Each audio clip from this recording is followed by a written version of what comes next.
Shar in Washington. President Trump ordering the military to restart its naval blockade on Iran and now says the United States will take control of the Strait of Hormuz, a key trade route for oil. Iran says it will use force to stop that from happening. The U.S. and Iran escalating hostilities, and now both are intent on controlling the Strait of እሳቱ ዳግም መንደድ ከጀመረ ቀናት ተቆጠሩ።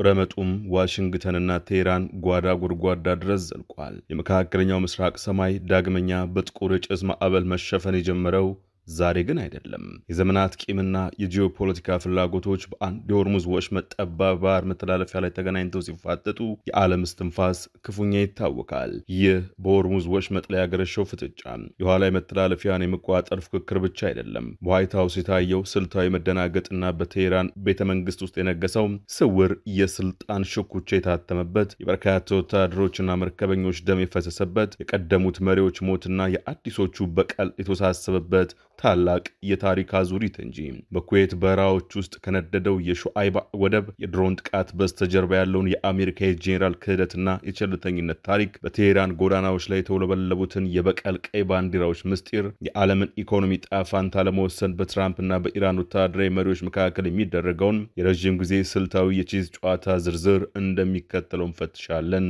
አብረን እንቆይ።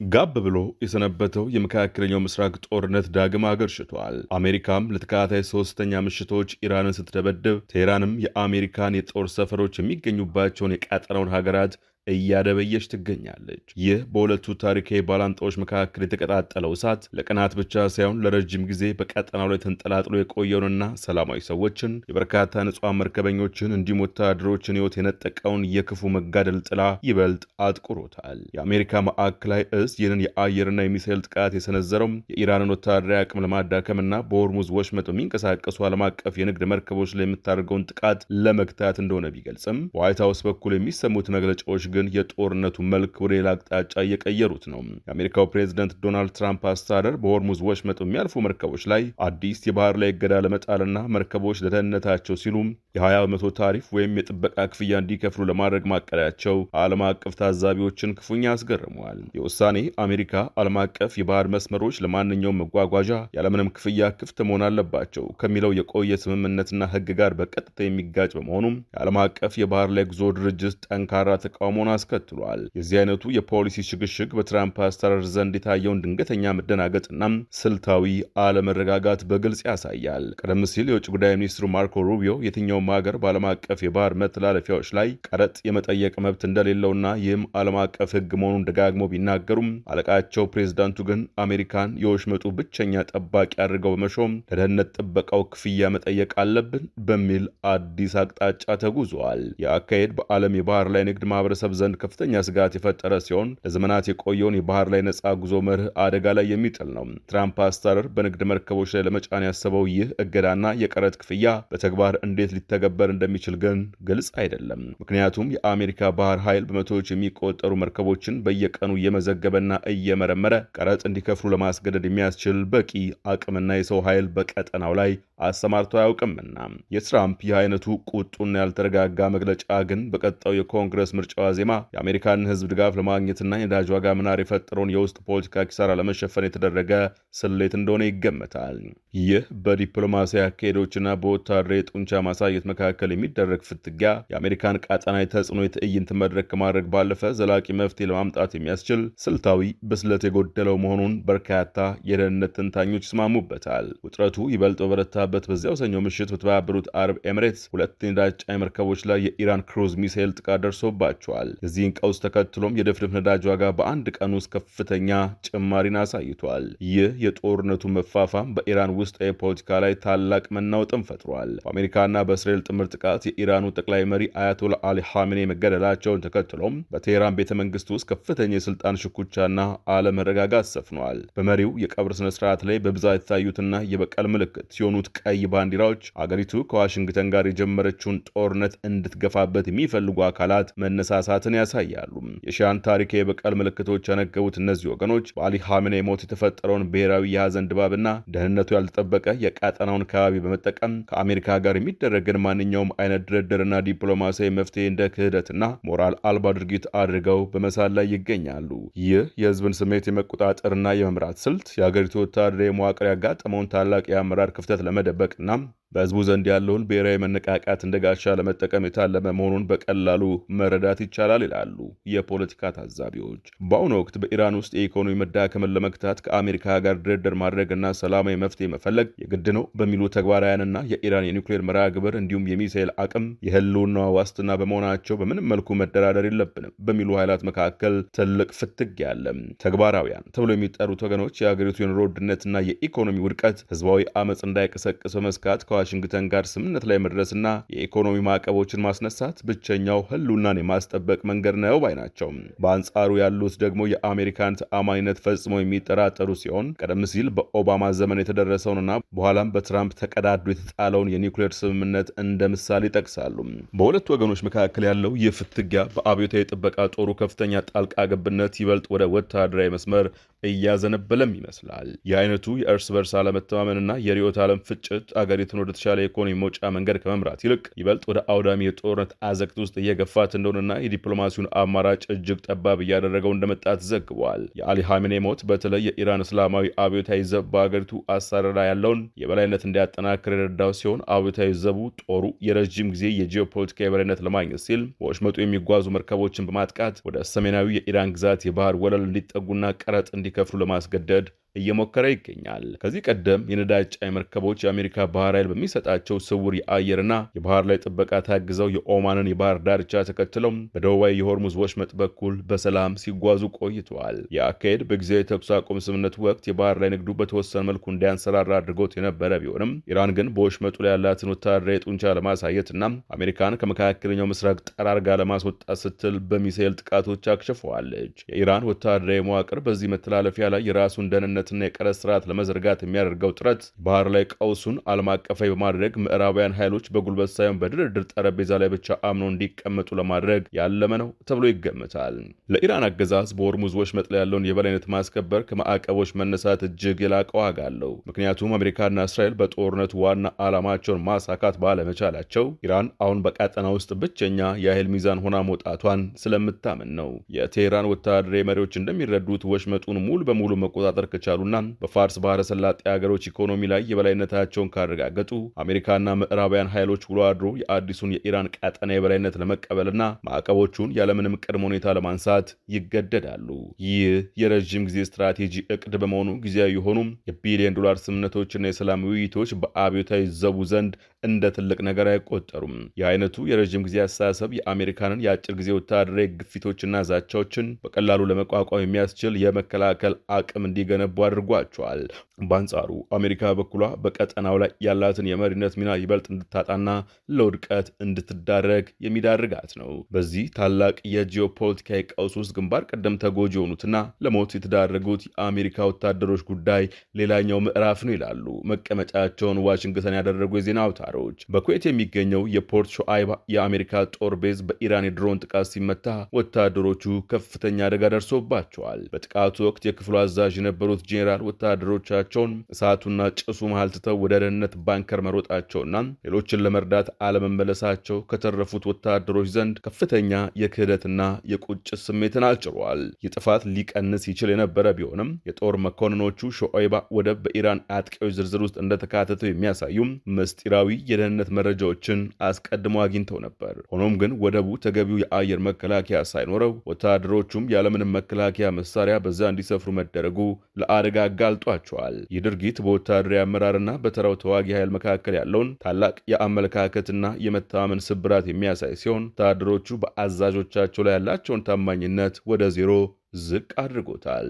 በሾአይባ ወደብ ላይ የታየው የአስከፊ የደህንነት መላላት በአሜሪካ ወታደራዊ አመራሮች መካከል ያለውን ክፍተት ያጋለጠ ነው። ወታደሮቹ ከትልቁ የካምፕ አሪፍ ጃን የጦር ሰፈር ተነስተው ጥበቃ ወደሌለው ወደብ የተዛወሩት ኢራን በትልልቅ ወታደራዊ ጣቢያዎች ላይ የምታደርገውን የድሮንና የሚሳኤል ጥቃት ለመከላከል በሚል ስሌት ነበር። ነገር ግን ወደቡ የድሮን ጥቃቶችን አስቀድሞ መለየት የሚያስችልና ወታደሮችን ማሳወቅ የሚችል አስተማማኝ ስርዓት አልነበረውም። በተጨማሪም ከላይ የሚመጡ ጥቃቶችን ለመከላከል የሚያስችል ጠንካራ የኮንክሪት ጣሪያና መከላከያ መረቦች አለመኖራቸው እንዲሁም ወታደሮቹ ትጥቃቸውን በአሪፍ ጃን መጋዘን ትተው እንዲንቀሳቀሱ መደረጋቸው ለኢራን አጥቂ ድሮኖች ምቹ ሰለባ እንዲሆኑ አድርጓቸዋል። ከዚህ የባሰውን ደግሞ ከተፈጠረው አደጋ በኋላ በወታደራዊ ሕክምና አገልግሎት ረገድ የታየው ድክመትና የአመራሮቹ ግዴለሽነት በወታደሮቹ ዘንድ ከፍተኛ የአገር ክህደት ስሜት እንዲፈጠር አድርጓል። ይህ የአደጋ መከላከል መዋቅር ውድቀት በወታደራዊ ዕቅድ አውጪዎች ዘንድ ያለውን ቸልተኝነትና የኢራን ድንገተኛ የመልሶ ማጥቃት አቅም በአግባቡ አለመገምገማቸውን የሚያሳይ ሕያው ምስክር ተደርጎ ተወስዷል። ይህ ወታደራዊ ውድቀት በአሜሪካ የውስጥ ፖለቲካ ላይም ከባድ ጥላን አጥልቷል። ዶናልድ ትራምፕ አስተዳደር በኢራን ላይ የጀመረው ጦርነት ፈጣንና አነስተኛ ዋጋ የሚያስከፍል ይሆናል የሚል ግምት የነበረው ቢሆንም አሁን ግን የበርካታ ወታደሮች ሕይወት መጥፋትና የቀጠናው አለመረጋጋት የአሜሪካንን ሕዝብ ለጦርነቱ ያለውን ድጋፍ እንዲቀንስ አድርጎታል። በተለይም በቀጣዩ ምርጫ ዜማ ላይ የሚገኙት ትራምፕ የነዳጅ ዋጋ መናርና በአሜሪካ ላይ ደረሰ ያለው ተደጋጋሚ ወታደራዊ ጥቃት በትክክለኛ መረጃዎች ላይ ያልተመሰረተ ውሳኔ ማስተላለፋቸውን እንደ ማሳያ እየቀረበባቸው ነው። የሹአይባ ወደብ ጥቃት ሰለባዎችን የተረፉት ወታደሮች አሁን ድረስ የአሜሪካን ጦር መሪዎች በቸልተኝነትና በመረጃ መደበቅ እየወነጀሏቸው ሲሆን ወታደራዊ ምርመራም እውነቱን አድበስብሶ ለማለፍ መሞከሩ በዋይት ሀውስ ላይ ያለውን አመኔታ ክፉኛ አናግቶታል። በአሜሪካ የፖለቲካ መድረክም ቢሆን ይህንን ጦርነት የደገፉና የተቃወሙ ፓርላማ አባላት እርስ በርስ በመወነጃጀል ላይ ይገኛሉ። ይህም የአገሪቱን ብሔራዊ ደህንነት ስትራቴጂ ይበልጥ የተከፋፈለና ግልጽ ዓላማ የሌለው እንዲሆን አድርጎታል። በአንጻሩ በቴህራን በኩል ያለው የስልጣን ሽግግርና ግጭትም አቅጣጫውን የሳተ ይመስላል። የሐሜኔ ልጅ የሆኑት አዲሱ የበላይ መሪ በደረሰባቸው ከባድ ጉዳት ምክንያት ከአደባባይ መራቃቸውም በአክራሪዎቹ ኃይላት መካከል የእርስ በርስ ጥርጣሬና የኃይል ሽኩቻን ፈጥሯል። ይህ ክፍተት ደግሞ ወታደራዊን ክንፍ ይበልጥ ኃይለኛና ማናቸውንም የሰላም ውይይቶች ውድቅ የሚያደርግ አቋም እንዲይዝ አድርጎታል። አክራሪ ጋዜጦችና የጦር አዛዦች ትራምፕን እንደ ትልቅ ወንጀለኛ በመቁጠር በግልጽ የግድያ ዛቻዎችን እያስተላለፉ ሲሆን የሰላም ድርድሩ የጀመሩም የኢራን ዲፕሎማቶችንም በአገር ክህደትና በጠላት ፊት መሸነፍ አድርገው በመሳል ላይ ይገኛሉ። ይህ በኢራን ውስጥ ያለው የሀሳብ መከፋፈል የአሜሪካን የሰላም ጥረት ይበልጥ ውስብስብና አስቸጋሪ አድርጎታል። የኢራን ሕዝብም ቢሆን በአንድ በኩል በጦርነቱ ፍራቻና በኢኮኖሚያዊ ጫና የተሰቃየ ሲሆን፣ በሌላ በኩል ደግሞ ብሔራዊ ክብሩን ለማስጠበቅ በሚል የአክራሪዎቹን የበቀል ጥሪ ለመደገፍ ተገዷል።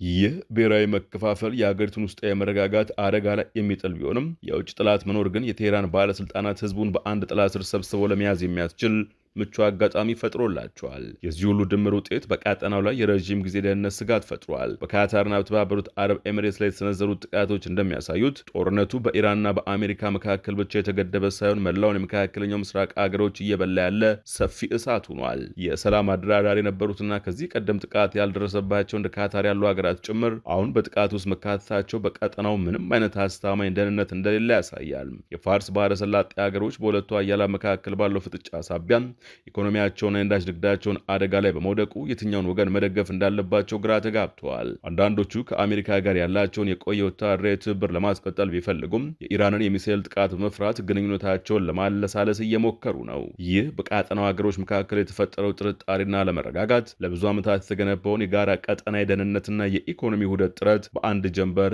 እንዲፈራርስ እያደረገው ነው። የአሜሪካና የኢራን ግጭት በቀጥታ ወታደራዊ ፍጥጫ ብቻ የሚፈታ ሳይሆን የቀጠናውን የኃይል ሚዛንና የዓለምን ኢኮኖሚያዊ ደህንነት የሚወስን ታላቅ የታሪክ ምዕራፍ ሆኗል። ፕሬዚዳንት ትራምፕ የነዳጅ ዋጋን ለመቆጣጠርና የአሜሪካን ክብር ለማስጠበቅ በሚል የጀመሩት ወታደራዊ ጀብዱ አሁን የአሜሪካንን ጦር በባህርም ሆነ በየብስ ላይ ታላቅ አደጋ ውስጥ ከቶታል። በአንጻሩ ኢራን በሆርሙዝ ወሽመጥ ላይ ያላትን የቁጥጥር ስልት በማጠናከር የጦርነቱን ረዥም ጨዋታ ለመጫወት ያላትን ዝግጁነት አሳይታለች። የፍጥጫ በቀጣይ ወራት በዲፕሎማሲያዊ መንገድ ካልተፈታ ዓለም አቀፍ የነዳጅ እጥረትና አጠቃላይ የኢኮኖሚ ቀውስ መፈጠሩ የማይቀር ሲሆን ይህም መላውን የሰው ልጅ የሚነካ ታላቅ ጥፋት ሊያስከትል ይችላል። የወደፊቱ ሰላም የሚወሰነው አሜሪካ በሆርሙዝ ወሽመጥ ላይ የፈጠረችውን አዲስ የቀረጥና የቁጥጥር ስሌት እንዲሁም በኢራን ውስጥ የፖለቲካ ውስጥ እየተፋፈመ ያለውን ስልጣን ሽኩቻ በሚፈታ እውነተኛ የዲፕሎማሲ መንገድ ላይ ብቻ ይመስላል። የሆርሙዝ ወሽመጥ የዓለም አቀፍ ንግድ ደም ወሳጅ ቧንቧ እንደመሆኑ መጠን ይህንን መተላለፊያ በኃይል ለመቆጣጠር የሚደረገው ጥረት በመላው ዓለም ላይ ከፍተኛ የዋጋ ግሽበትና የኢኮኖሚ አለመረጋጋት መፍጠሩ አልቀረም። ትራምፕ የጀመሩት የአየር ድብደባና ለመርከቦች የጣሉት ክፍያ የኢራን ወታደራዊ ተነሳሽነት ከመቀነስ ይልቅ ይበልጥ ወደ አስከፊ የበቀል እርምጃ እንዲያምሩ አድርጓቸዋል። በሹአይባ ወደብ ላይ እንደታየው አሜሪካ በቀጠናው የምታደርገው የኃይል ስምሪት ያለበቂ ዝግጅትና የደህንነት ጥበቃ የሚከናወን ከሆነ ወደፊትም የበርካታ ወታደሮቿን ሕይወት መቅጠፉ የማይቀር ነው። በተመሳሳይ ሁኔታ የኢራን ባለስልጣናትም ቢሆኑ የአገሪቱን ሰላማዊ ሕዝብ ለከፋ የኢኮኖሚ ድቀትና ለጦርነት እሳት መዳረግ ላይ መሆናቸው ሊረዱ እንደሚገባ ታዛቢዎች ይገልጻሉ። ሁለቱም ወገኖች ከተለመደው የኃይል ፉክክር ወጥተው የጋራ ደህንነትንና ነፃ የባህር ላይ ጉዞን የሚያረጋግጥ አዲስ ዓለም አቀፍ ስምምነት ላይ መድረስ ካልቻሉ የመካከለኛው ምስራቅ ቀውስ የዓለምን የወደፊት ጣፋንታ ጨለማ ማድረጉ አይቀሬ ነው። ይህ በእንዲህ እንዳለ የጦርነቱ ነበልባል በቀጠናው ባሉ ሌሎች ሀገራት ላይም ከፍተኛ የስነ ልቦናና የደህንነት ጫና ፈጥሯል። ለምሳሌ የተባበሩት አረብ ኤሚሬትስና ሳውዲ አረቢያ ከአሜሪካ ጋር ያላቸውን የጠበቀ ወዳጅነት ለማስቀጠል ቢፈልጉም የኢራንን ቀጥተኛ ድብደባ የመከላከል አቅማቸው አስተማማኝ አለመሆኑን ሲረዱ ስጋት ውስጥ ወድቀዋል። በአንጻሩ እንደ ካታር ያሉ ሀገራት ደግሞ ለቀጣዩ የሰላም ድርድር አስታራቂ ሆኖ ቢቀርቡም የኢራን የሚሳኤል ጥቃቶች መዳረሻ ከመሆን ግን አላመለጡም። ይህ የሚያሳየው በቀጠናው የሚገኙ ማናቸውም የሰላም ጥረቶች ያለ አሜሪካና የኢራን ቀጥተኛ ስምምነት ፍሬ ሊያፈሩ እንደማይችሉና ማናቸውም ወታደራዊ እርምጃዎች ዓለም አቀፋዊ ተጽዕኖ እንደሚኖራቸው ነው። የሆርሙዝ ወሽመጥ ደህንነት በጋራ ለመጠበቅ የሚያስችል ዓለም አቀፍ ጥምረት ለመፍጠር ጥረቶች ቢደረጉም የትራምፕ አስተዳደር ባለ አንድ ወገን ውሳኔዎች ላይ ብቻ መመስረቱ የዚህን ጥምረት ህልውና ጥያቄ ውስጥ ከቶታል። ከነዚህ ሁሉ ወታደራዊ ውድቀቶችና የጂኦፖለቲካዊ ፍጥጫዎች በስተጀርባ ያለው ታላቅ እውነት ግን የሰላም አማራጭ አሁንም ሙሉ በሙሉ እንዳልተዘጋ ነው። ምንም እንኳን አክራሪዎቹ የጦርነቱን ለበልባል ለማራገብ ቢጥሩም በኢራንም ሆነ በአሜሪካ ዘንድ ሰላምንና የኢኮኖሚ መረጋጋትን የሚሹ በርካታ ድምጾች አሉ። የኢራን ተግባራውያን የኢኮኖሚውን መፈረካከስ ለማስቆም ከአሜሪካ ጋር መደራደር እንደሚፈልጉት ሁሉ በአሜሪካን በኩል ነዳጅ ዋጋ መናርን ለመቆጣጠርና የወታደሮቻቸውን ደህንነት ለመጠበቅ የሚሹ ኃይሎች አሉ። ሆኖም ግን ሁለቱም ወገኖች የውስጥ ፖለቲካዊ ግፍቶችን በመፍራትና የእርስ በርስ አለመተማመናቸውን ማሸነፍ ባለመቻላቸው የሰላሙን በር በእጃቸው ለመክፈት አልቻሉም። ይህንን ታላቅ ቀውስ ለመፍታት የሚደረገው ጥረት በመሪዎች የግል ፍላጎትና በብሔራዊ ክብር ፉክክር ላይ ብቻ የተመሰረተ መሆኑ ደግሞ ስጋቱን ይበልጥ ያባብሰዋል። በመሆኑም በቀጣዮቹ ወራት የሚታዩት ክንውኖች የመካከለኛው ምስራቅን ብቻ ሳይሆን የመላው ዓለምን ደህንነትና ኢኮኖሚ መዋቅር የሚወስኑ ናቸው። አሜሪካ በሆርሙዝ ወሽመጥ ላይ የፈጠረችውን አዲስ የቀረጥና የቁጥጥር ስሌት እንዲሁም በኢራን ውስጥ የፖለቲካ ውስጥ እየተፋፋመ ያለውን የስልጣን ሽኩቻ በሚፈታም እውነተኛ ዲፕሎማሲ መንገድ ላይ ካልተጓዘች ታሪካዊ ስህተቶቿን ደጋግማ ከመስራትና የበርካታ ወታደሮቿን ሕይወት ለአደጋ ከመዳረግ አታመልጥም። በሌላ በኩል ኢራንም ቢሆን በቀጠናው ላይ ያላትን ስልታዊ ቁጥጥር ለማሳየት የምትወስደው ወታደራዊ እርምጃም ውሎ አድሮ የራሷን ህልውናና የህዝቧን ደህንነት አደጋ ላይ የሚጥል መሆኑን መረዳት አለባት ብሏል። የሆርሙዝ ወሽመጥ የዓለም አቀፍ ንግድ መተላለፊያ ሆኖ እንዲቀጥልና በስፍራው አስተማማኝ ሰላም እንዲሰፍን ሁለቱም ኃይሎች ከአልባሌ የኃይል ፉክክር ወጥተው የዓለምን ደህንነት በሚያስጠብቅ አዲስና ዘላቂ ስምምነት ላይ ሊደራደሩ እንደሚገባ አስተያየት ሰጪዎች ገልጸዋል። ለዚህ ጥንቅር ጋርዲያን፣ ኒውዮርክ ታይምስ፣ ዋሽንግተን ፖስት፣ ዎል ስትሪት ጆርናልን ጨምሮ ሌሎች የዜና ምንጮችን ተጠቅመናል። ጤና ይስጥልን።